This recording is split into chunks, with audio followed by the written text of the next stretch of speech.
आदाब 5 बजे की खबरों में आपका खैर मकदम है। मैं हूं सैयद शबाहत हुसैन और आइए पहले नजर डालते हैं आज की सुर्खियों पर।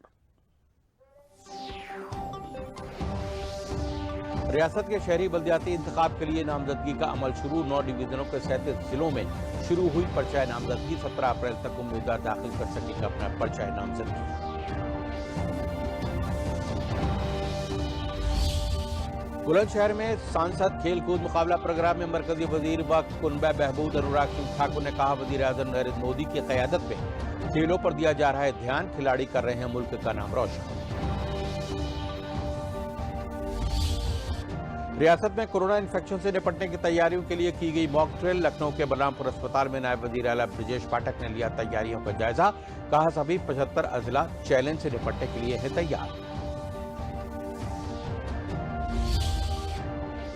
भारतीय जनता पार्टी के रियासती सदर भूपेंद्र चौधरी ने कानपुर में इलाकाई अहदेदारों और कारकुनों के साथ की मीटिंग। कहा, शहरी बल्दियाती इदारों में किए गए कामों को लेकर जाएं आवाम के दरमियान।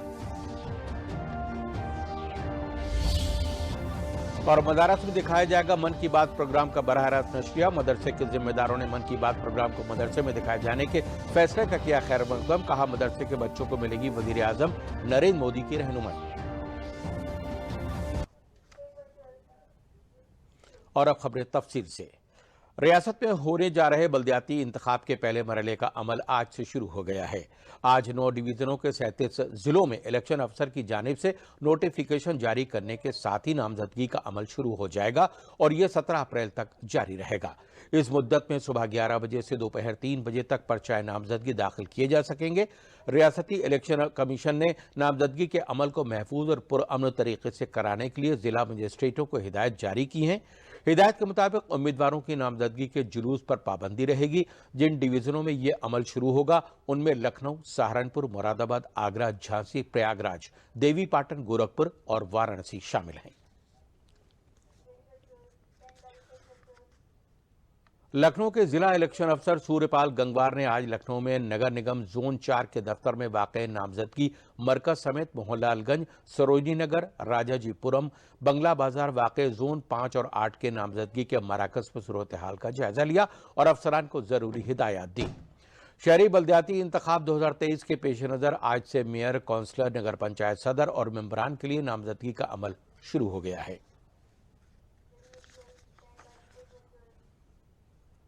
बल्दियाती इंतखाब को लेकर सरकार और तंजीमों के दरमियान तालमेल कायम करने के साथ उम्मीदवार तय करने के लिए पीर को वजीर आला योगी आदित्यनाथ ने एक मीटिंग की, जिसमें उन्होंने वज़रा से कहा है कि रिश्तेदारों को टिकट दिलाने के लिए दबाव न बनाएं। अहल और कामयाब उम्मीदवार मुंतखब किए जाएं। उम्मीदवार का इंतखाब रजामंदी की बुनियाद पर किया जाए। वजीर इंचार्ज सिर्फ अपने इंचार्ज वाले जिलों में ही नहीं बल्कि अपने आबाई जिले में भी भारतीय जनता पार्टी के उम्मीदवारों की जीत को यकीनी बनाएं।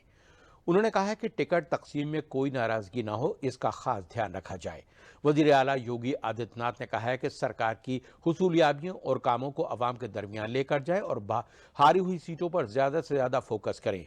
मीटिंग में भारतीय जनता पार्टी के सदर भूपेंद्र सिंह और जनरल सेक्रेटरी धर्मपाल सिंह ने भी वज़रा को तंजीम से तालमेल बनाते हुए ज्यादा से ज्यादा सीटों पर जीत को यकीनी बनाने की हिदायत दी। रियासत में रियासती मकामी बल्दियाती पसमानदा तबका कमीशन की रिपोर्ट में खुलासा हुआ है कि पूर्वांचल के शहरी बल्दियाती इदारों में दीगर पसमानदा तबके की सबसे ज़्यादा आबादी 42.19% है, जबकि वसत यूपी के शहरी बल्दियाती इदारों में सबसे कम 27.5% है। मगरबी उत्तर प्रदेश में ये फीसद 27.53 है। कमीशन ने माना है कि बगैर सह सतही रिजर्वेशन बंदोबस्त के ओबीसी की आबादी को मुकम्मल हिस्सेदारी नहीं मिल सकती। कमीशन ने आबादी के तनासुब में ओबीसी की रिजर्वेशन का फायदा न मिलने पर एतराज जाहिर किया। बल्दियाती इंतखाब को लेकर यूपी सरकार और इलेक्शन कमीशन की जानिब से मिसाली ज़ाब्ता अखलाक का ऐलान होते ही बहराइच जिला इलेक्शन अफसर, जिला मजिस्ट्रेट डॉक्टर दिनेश चंद्र और पुलिस सुप्रिंटेंडेंट प्रशांत वर्मा ने कलेक्ट्रेट हॉल में सभी अफसरान और मुख्तलिफ पार्टियों के नुमाइंदों के साथ मीटिंग की और उन्होंने मुनसिफाना और पुरअमन तरीके से बल्दियाती इलेक्शन कराने को लेकर सरकार की रहनुमा हिदायत की जानकारी से वाकिफ कराया। जिला मजिस्ट्रेट ने बल्दियाती इंतखाबात को लेकर प्रेस कॉन्फ्रेंस के दौरान कहा है कि इलेक्शन मुनसिफाना और पुरअमन तरीके से मुनक़िद कराना उनकी अव्वलीन तरजीह है, जिसमें सभी का ताउन ज़रूरी है। ज़ाब्ता अखलाक के निफाज के तहत इलेक्शन कराने को लेकर कैसरगंज और जरवल समेत बहराइच जिले के सभी मकामात पर लगे पोस्टर बैनरों को हटाया गया। बहराइच जिले में 2 नगर पालिका और 6 नगर पंचायत के 121 वोटिंग मराकज पर इलेक्शन होंगे, जिन पर 3,56,707 राय दहिंदगान अपने हक राय दही का इस्तेमाल करेंगे। व्यवस्था के अंतर्गत चुनाव कराया जाना हम लोगों की प्रतिबद्धता है और हम सब मिलकर उस व्यवस्था के अंतर्गत निष्पक्ष पारदर्शी चुनाव संपन्न कराएंगे। आदर्श आचार संहिता लागू हुई, उसके दृष्टिगत जो है जो भी कार्रवाइयाँ राज्य निर्वाचन आयोग की तरफ से हम लोग को निर्देशित की गई हैं, वो सारी कार्रवाई की जा रही हैं और सबसे यही अपेक्षा है कि आदर्श आचार संहिता का सभी लोग पालन स्वयं भी करें। और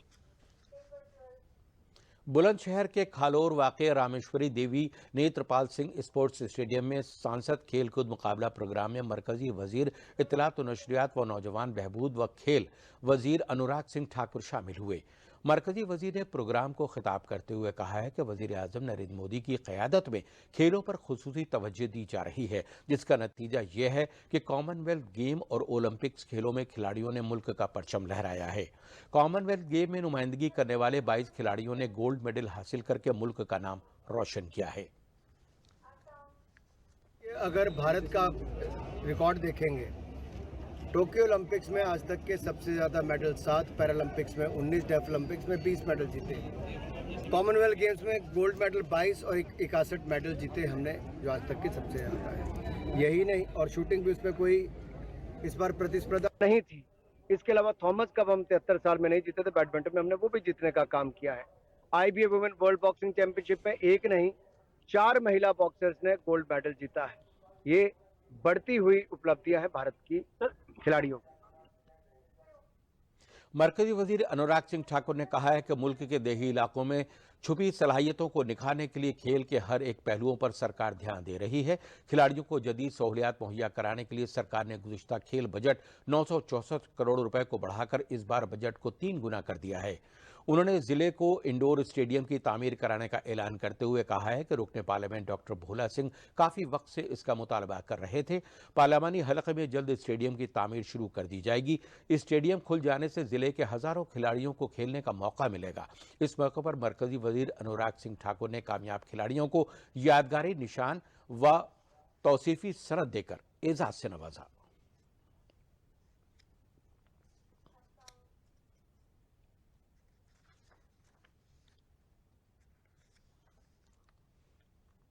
युवाओं के लिए ढेरों योजनाएं। देखिए, इस बजट में भी लाखों युवाओं को प्रशिक्षण देने का काम हम स्किल इंडिया के माध्यम से करेंगे और artificial intelligence, internet of things, machine learning से लेकर रोबोटिक्स, सारा उसमें प्रशिक्षण होगा। 47 लाख युवाओं को स्टाइपेंड देने का काम अगले 3 साल तक मोदी सरकार करेगी। खेलों के क्षेत्र में 964 करोड़ रुपया बजट था, जिसको बढ़ाकर 3397 करोड़ रुपया कर दिया है, लगभग 3 गुना ज़्यादा कर दिया है। यही नहीं, इसके अलावा ढेरों खेलों की सुविधाएं नेशनल सेंटर ऑफ एक्सीलेंस और बाकी सुविधाएं देश भर में हम खिलाड़ियों के लिए बना के दे रहे हैं। 450 नए कोचेस की नियुक्ति हमने कर दी और बुलंदशहर लोकसभा क्षेत्र में एक इंडोर स्टेडियम देने की भी हमने घोषणा की है, जिससे कि यहाँ पर बढ़िया सुविधा बनेगी और यहाँ के सैकड़ों खिलाड़ियों को खेलने का अवसर मिलेगा।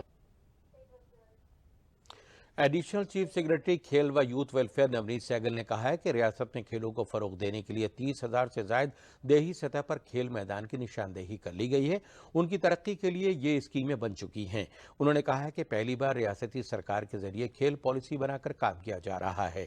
दूरदर्शन से खास बातचीत में उन्होंने ये बात कही। हम लोग अब जो हमारे माननीय मुख्यमंत्री योगी आदित्यनाथ जी ने जो लक्ष्य रखा है वो ये कि हमको हर गांव में खेल का मैदान चिन्हित करके उसको विकसित करके देना है। हर ब्लॉक पे एक मिनी स्टेडियम होना है और हर ज़िले में एक फुल फ्लेज स्टेडियम हमको बनाना है।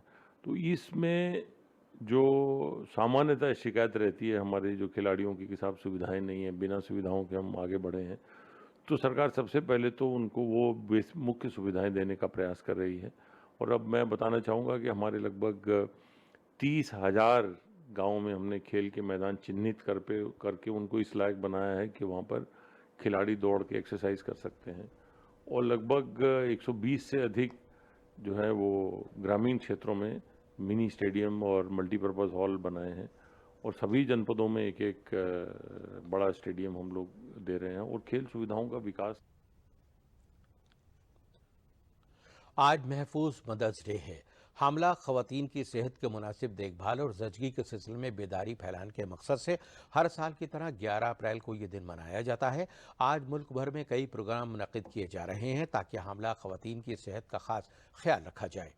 जानकारी की कमी, मुनासिब तिब्बी सहूलियात का फकदान, अदम तग़ज़िया की वजह से हर साल हज़ारों ख़वातीन ज़चगी के दौरान अपनी जान गंवा देती हैं। गुज़िश्ता कुछ सालों में मरकज़ी सरकार की बेइंतहा कोशिशों से सेहत व कुनबा बहबूद वजारत के मुताबिक भारत में शरह अमवात में तेज़ी से कमी आई है। 31 दिसंबर 2016 को वज़ीर-ए-आज़म नरेंद्र मोदी की जानिब से ख़वातीन के लिए नई स्कीमों का ऐलान किया गया था। इन स्कीमों के तहत हामला ख़वातीन को अस्पताल में बच्चे की विलादत के बाद कुछ 6,000 रुपए की माली इमदाद देने का बंदोबस्त है। वज़ीर-ए-आज़म महफूज ज़चगी मुहिम के तहत मुल्क में 3 करोड़ से ज़ायद हामला ख़वातीन को बच्चे की पैदाइश से कब्ल देखभाल के मेयार को यकीनी बनाने के लिए यह मुहिम शुरू की गई है। वज़ीर-ए-आज़म नरेंद्र मोदी की सरकार ने काम करने वाली ख़वातीन के लिए ज़चगी छुट्टी को 12 हफ्ते से बढ़ाकर 26 हफ्ते कर दिया है, जिससे लाखों काम करने वाली ख़वातीन इससे मुस्तफ़ीद हो रही हैं। बेटी बचाओ बेटी पढ़ाओ, सुकन्या समृद्धि स्कीम, दीनदयाल अंत्योदय स्कीम, स्वच्छ भारत स्कीम के जरिए मोदी सरकार ने ख़वातीन की तरक्की के लिए कई कोशिशों की, बल्कि समाज में भी उनसे मुताल्लिक़ हसास मामलों के तई लोगों में बेदारी पैदा करने में कामयाब रही। जालौन में हाईवे पर सेल्स टैक्स अफसर जंगलात ने ट्रक ड्राइवरों से गैर कानूनी तौर से वसूली कर रहे महकमा जंगलात के डिप्टी रेंजर फॉरेस्ट इंस्पेक्टर समेत 5 लोगों को गिरफ्तार किया है। पुलिस ने उनके पास से एक रिवॉल्वर, एक कार भी बरामद की है। सभी को पुलिस थाना लाया गया, जहां उनके खिलाफ संगीन दफात में मामला दर्ज किया गया है। मामला कोतवाली ईट इलाके के झांसी कानपुर नेशनल हाईवे 27 का है, जहां देर रात ईट कोतवाली के इंचार्ज इंस्पेक्टर अवधेश कुमार सिंह को ट्रक ड्राइवर ने इतला दी थी। एक स्कॉर्पियो कार में सवार 5 लोगों ने ट्रक रोककर उसके साथ मारपीट की, साथ ही अपने आप को सेल्स टैक्स का अफसर बताकर रुपए का मुतालबा किया। इस इतला पर ईट कोतवाली पुलिस अफसर मौके पर पहुंची, जहां सभी को वर्दी में देखते हुए पुलिस ने पूछताछ की, जिसमें ये सभी लोग महकमा जंगलात के अफसर और मुलाजिम निकले, जिसमें डिप्टी रेंजर और जंगलात दरोगा और बाबू शामिल थे। पुलिस ने उनके खिलाफ कार्रवाई की है।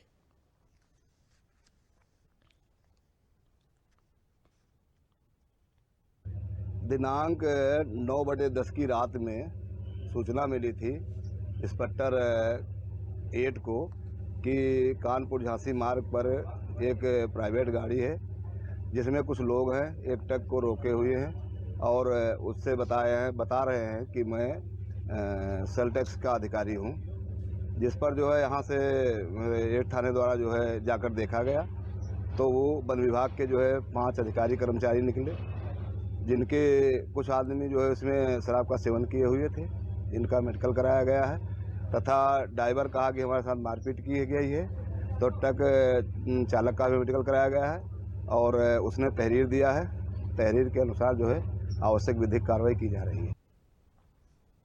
यूपी के कौशाम्बी में मुनक़िद 3 रोज़ा कौशाम्बी महोत्सव की इख्तितामी तकरीब के मौके पर मरकजी वज़ीर ममलकत साध्वी निरंजन ज्योति पहुंची। उन्होंने 51 शक्तिपीठ माँ शीतला को प्रणाम करते हुए प्रोग्राम की खूब तारीफ की। उन्होंने कौशाम्बी महोत्सव में हिस्सा लेने के बाद सभी की हौसला अफजाई की और कौशाम्बी महोत्सव में राम कथा सुनाने वाले डॉक्टर कुमार विश्वास के दरमियान अपनी बातें रखीं। साध्वी निरंजन ज्योति ने अपने हाथों से कामयाब लोगों को अवार्ड देकर एजाज से नवाजा।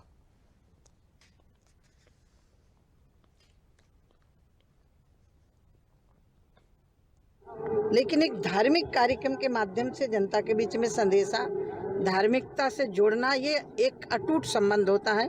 और मैं क्योंकि फतेहपुर की सांसद हूँ और आज के 3 दिन के जो कथावाचक हैं, जिनके वाणी में सरस्वती बसती है, ऐसे भाई कुमार विश्वास जी का मैं स्वागत करती हूँ।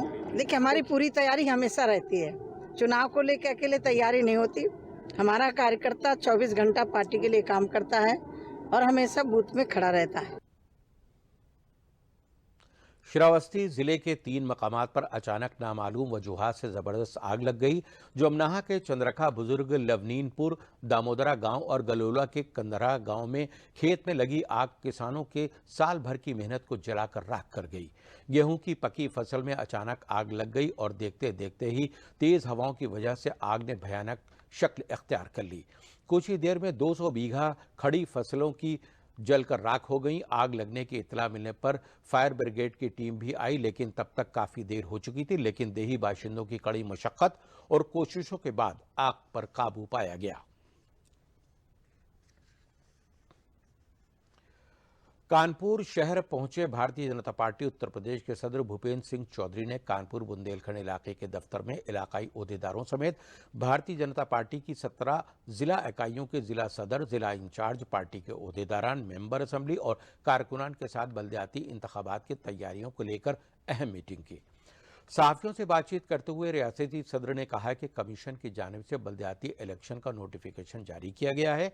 हमारी पूरी तैयारी है। हमने बल्दियाती इदारों में जो काम किए हैं उनको लेकर आवाम के दरमियान जाएंगे और हमें उम्मीद है कि भारतीय जनता पार्टी पिछली बार से भी अच्छे नतीजे इस बार देखेगी। उन्होंने कहा कि बीजेपी की सरकार बिजली, पानी, सड़क, तालीम, बंदोबस्त और तहफ्फुज़ जैसे मामलों के एजेंडे के साथ इलेक्शन जीती है और हमारा अज़्म है कि उन्हें मामलों को लेकर आगे बढ़ेंगे। तो हमारी पूरी तैयारी है। हम लोगों ने जो काम किए हैं नगर निकायों में, उन कामों को लेकर जनता के बीच में जाएंगे और मुझे विश्वास है कि भारतीय जनता पार्टी पिछली बार से भी अच्छे राजनीतिक परिणाम इस बार। आज हिजरी कैलेंडर की 19वीं रमजान है। इस दिन को यौम ज़रबत के तौर पर भी जाना जाता है। आज ही के दिन हज़रत मोहम्मद साहब के दामाद हज़रत अली को मस्जिद कूफा में नमाज पढ़ते वक्त एक शख्स ने ज़ख्मी कर दिया था, जिसके बाद 21 रमज़ान को हज़रत अली की शहादत हो गई थी। इसी की याद में आज लखनऊ में हर साल की तरह तारीखी गलीम का ताबूत का जुलूस मस्जिद कूफा से चौक तक निकाला गया, जिसमें हज़ारों की तादाद में अक़ीदतमंदों ने हिस्सा लिया। इस दौरान इंतज़ामिया ने हिफाजत के पुख्ता इंतज़ाम किए थे।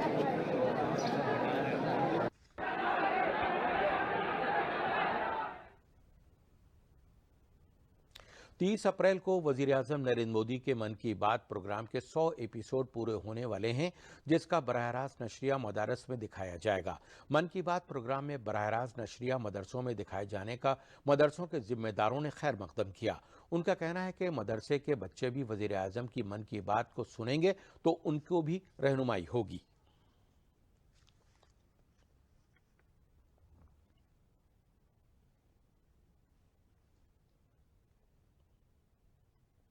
काफी वक्त से प्रधानमंत्री श्री नरेंद्र मोदी जी का मन की बात का प्रसारण चल रहा है। इस बार इतला मिली है 30 अप्रैल को मदरसों में मन की बात का प्रसारण किया जाएगा। अच्छी पहल है। बच्चों को प्रधानमंत्री जी द्वारा जो सीख दी जाएगी उससे उनको कुछ सीखने को मिलेगा और इसका हम स्वागत करते हैं। वज़ीर-ए-आज़म जनाब नरेंद्र मोदी जी ने खानकाहों, मदरसों, दरगाहों में मन की बात की जो योजना बनाई है, सुनाने का प्रोग्राम बनाया है, ये मैं समझता हूँ तारीख़ में, इतिहास में पहला कदम होगा कि जो किसी वज़ीर-ए-आज़म ने ऐसा प्रोग्राम बनाया, ऐसा मंसूबा प्लान किया है। तमाम लोगों का हक़ पहुँचता है वज़ीर-ए-आज़म पर कि वो वज़ीर-ए-आज़म की बात सुने और वज़ीर-ए-आज़म की हक़ पहुँचता है तमाम आवाम पर कि वो अपनी बात को सुनाएं।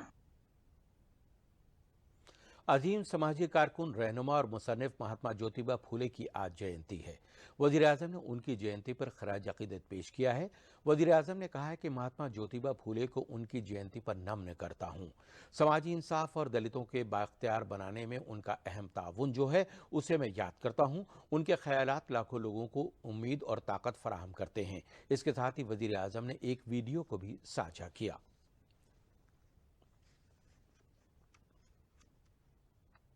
मिटाने के लिए अभूतपूर्व योगदान दिया।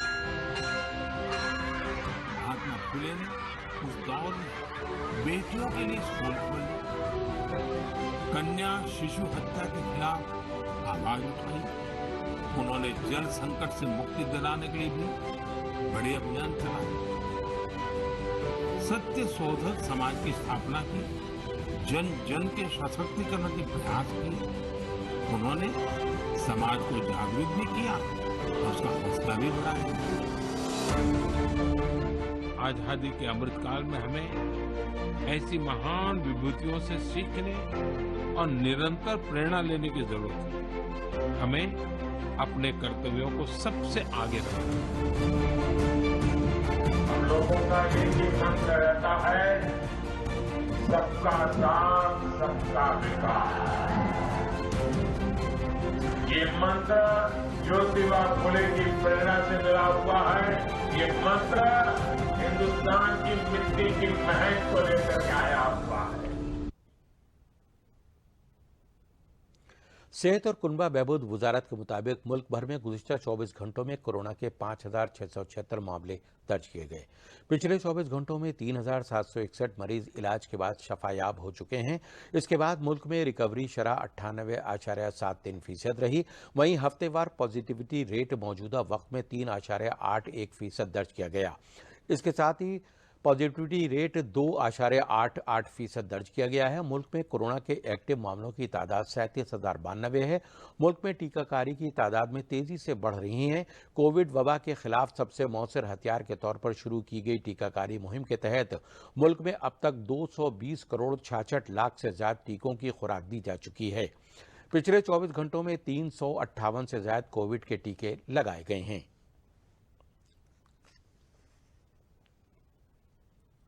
कोविड इन्फेक्शन से निपटने की तैयारियों को जांचने के लिए किए जा रहे 2 रोजा कोविड मॉक ड्रिल का आज आखिरी दिन है। कल से शुरू हुई इस मॉक ड्रिल के तहत आज भी मुल्क भर के चुनिंदा अस्पतालों में कोविड-19 की रोकथाम और इंतजामात के लिए दस्तयाब वसाइल की तैयारियों का जायजा लिया गया।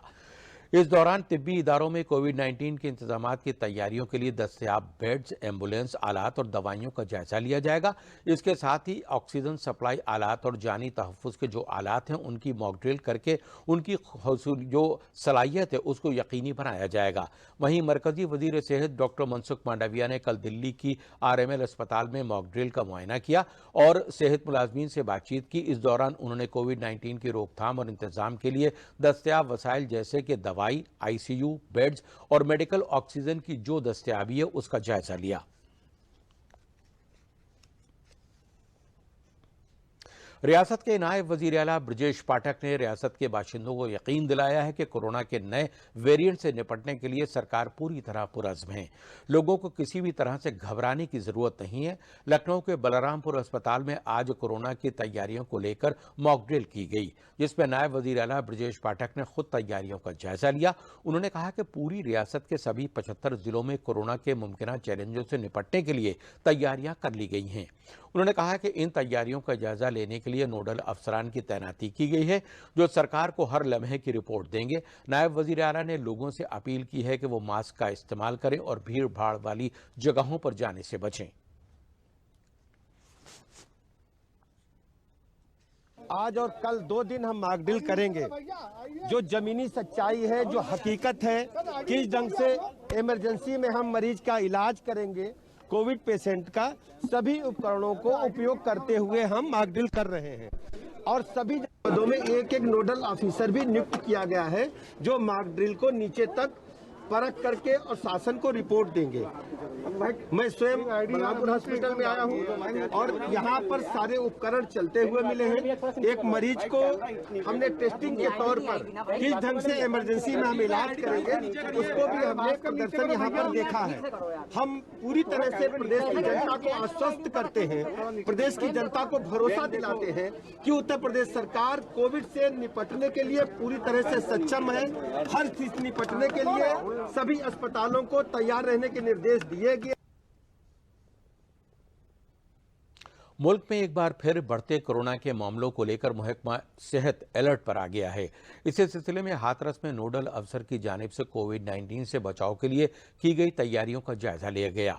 इस दौरान मॉक ड्रिल भी की गई। नोडल अफसर डॉक्टर देवेंद्र कुमार वाशने ने बताया है कि इंतजामिया की हिदायत पर उन्होंने कोविड अस्पताल का मुआयना किया है। उन्होंने कहा है कि ऑक्सीजन प्लांट, वार्ड वगैरह का मुआयना भी किया गया।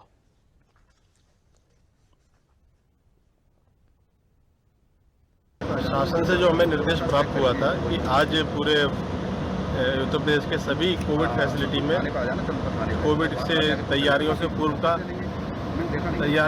का मॉक ड्रिल की जानी थी हमें, जिसके क्रम में मैं आज यहाँ हाथरस जनपद के MDTV L2 फैसिलिटी में आया हुआ हूँ और मेरे साथ WHO की डॉक्टर प्रीति जी भी हैं, CMO साहब भी है। आज हमने संयुक्त रूप से निरीक्षण किया है। तो मैं हाथरस जनपद के सभी लोगों को आश्वस्त करना चाहता हूँ कि पहले तो कोविड एप्रोप्रिएट बिहेवियर का पालन करें, जो इस समय इन्फेक्शन बढ़ रहा है उससे राहत पाने के लिए। और हमारी सरकार की जो तैयारियां हैं कोविड को लेकर वो पूरी हैं। आज ऑक्सीजन प्लांट चल रहा है और हमने देखा कैसे वार्ड में ऑक्सीजन जा रही है। एक इंस्ट्रूमेंट को चेक किया, चाहे वो वेंटिलेटर हो, ऑक्सीजन कंसनट्रेटर हो, वो सब क्रियाशील है। हमारा स्टाफ भी ट्रेंड है, हमने उसे चलवा के देख लिया। और जो हमारी दवाइयाँ हैं और आवश्यक जो उपकरण होने चाहिए वो सारे मौजूद हैं, सारे क्रिया। IPL में आज दिल्ली कैपिटल्स और मुंबई इंडियंस आमने सामने होंगे। ये मुकाबला दिल्ली में खेला जाएगा। मौजूदा सीजन में दिल्ली कैपिटल्स और मुंबई इंडियंस का मुजाहरा बेहद खराब रहा है। दोनों में से किसी भी टीम को अब तक एक भी जीत नसीब नहीं हुई है। टूर्नामेंट में अब तक दिल्ली ने 3 मुकाबले और मुंबई की टीम ने 2 मैच खेले हैं। दोनों टीमों के लिए ये मैच काफ़ी अहम है। डेविड वार्नर की कप्तानी वाली दिल्ली कैपिटल्स और रोहित शर्मा की कप्तानी वाली मुंबई इंडियंस आज के इस मैच में इस सीजन की पहली जीत की तलाश में मैदान में उतरेंगी। मानसून इस साल मामूल के मुताबिक रहने का इम्कान है। भारत के महकमा मौसमियात ने आज मानसून की पेशेनगोई जारी की है। साउथ वेस्ट मानसून यानी जून से सितंबर के दरमियान दिसंबर में आज मुल्क भर में तवील मुद्दती औसत के 96% बारिश होने के आसार हैं।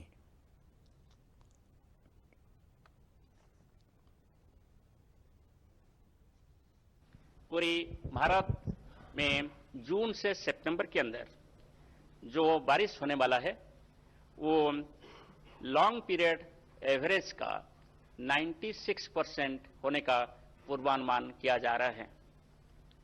लॉन्ग पीरियड एवरेज का मतलब होता है कि 1971 से 2020 के बीच में जो बारिश रिकॉर्ड किया गया, इसको आधार करके एक एवरेज फिगर निकाला गया जो है 87 सेंटीमीटर पर कंट्री एज ए होल। जब मैं 96% रेनफॉल का पूर्वानुमान कर रहा हूं, इसका मतलब है कि 87 सेंटीमीटर की 96% यानी लगभग 83.5 सेंटीमीटर रेनफॉल पूरी देश में रेनफॉल होने का पूर्वानुमान किया जाता है। महकमा मौसमियात का कहना है कि दुनिया भर में गर्मी के सबब बनने वाले अल नीनो का असर मानसून के दौरान तैयार हो सकता है। इसका असर मानसून के दूसरे दौर में देखा जा सकता है। रेनफॉल का ऐसे 1-to-1 रिलेशनशिप या डायरेक्ट रिलेशनशिप नहीं है। ऐसे 40% ईयर्स होता है जब एल नीनो के साथ भी नॉर्मल नहीं तो एवो नॉर्मल रेनफॉल रिकॉर्ड किया गया है। आखिर में अहम खबरें एक बार फिर।